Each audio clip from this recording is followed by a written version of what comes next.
Imagine if a jewelry store in your community announced that they're doing a 24-hour sale where the merchandise will be significantly discounted.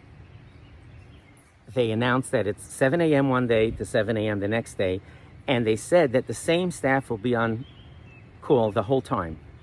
So if you come at the beginning, you look over some merchandise, you want to come back, and after you've had some consultations with your family, you can talk to the same salesperson.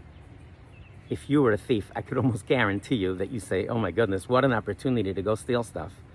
I think a good time would be like 1 a.m. to 7 a.m., the graveyard shift, when people are tired and going out for coffees and falling asleep or just not on their game. My friends and colleagues, Rabbi Tzvi Glock of Amudim, Shana Aronson of Magen in Israel, and we talk shop often. We all know that Shavuos is a very high risk time for child abuse because of the lack of structure, because everyone's exhausted, because there's a lot of churn going on.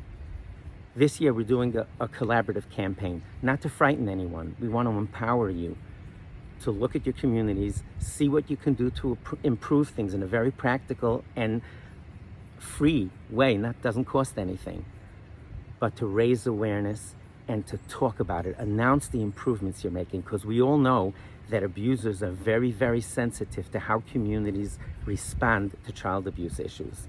Let them know that we have game this year. Rabbi Horowitz, are you saying that Shavuos night is a high-risk time for abuse? And what do you base this on? So the answer is yes. I do believe that it's a high-risk time.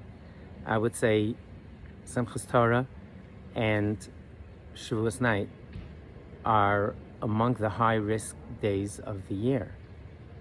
Why? Because things are less structured, there's less supervision, and if we've learned anything at all about the way abusers operate, it's that they're always probing and looking for weaknesses. They look for weakness in the supervision of children and families, in schools, in communities. In fact, they go through an extensive process to see which children they could possibly abuse. So I'm not saying this in a morbid way, that Shavuos is a high-risk time, but I absolutely believe that it is, and we should be empowered to put our heads together and think about what we can do to make it much safer for children. That's what we're going to be talking about this week and next week. I want you to feel empowered to do something about it. It takes a thief to catch a thief. Another version of that quote is, if you want to catch a thief, think like a thief.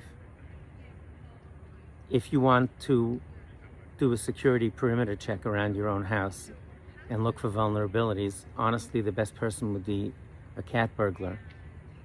And right below that, a police officer who deals with burglaries all the time.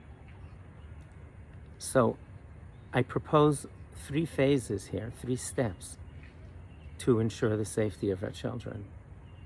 One is to really do that type of perimeter search, to think like a thief. And in this case, instead of the police officers, speak to people who work in the child abuse prevention space. And we'll tell you what abusers become emboldened to, God forbid, hurt children. What set of circumstances? It's apathy, it's lack of supervision, and the third part is education. The more we educate our children, the better they'll be able to protect themselves, even if, God forbid, someone tries to start up with them. Let's talk. In the Army, they call it situational awareness. That means when a soldier's out in the battlefield, or even going to the battlefield from their camp, let's say, to be aware of vulnerabilities. Where would someone be inclined to attack from? To always be aware that situational awareness is so important in child safety. And that's my first recommendation. Have a look at your facility, have a look at the shul, and see, are there empty rooms around that aren't being used, classrooms or otherwise? Lock them before Yantif. Are there poorly lit areas around the building that you might want to get some lights in.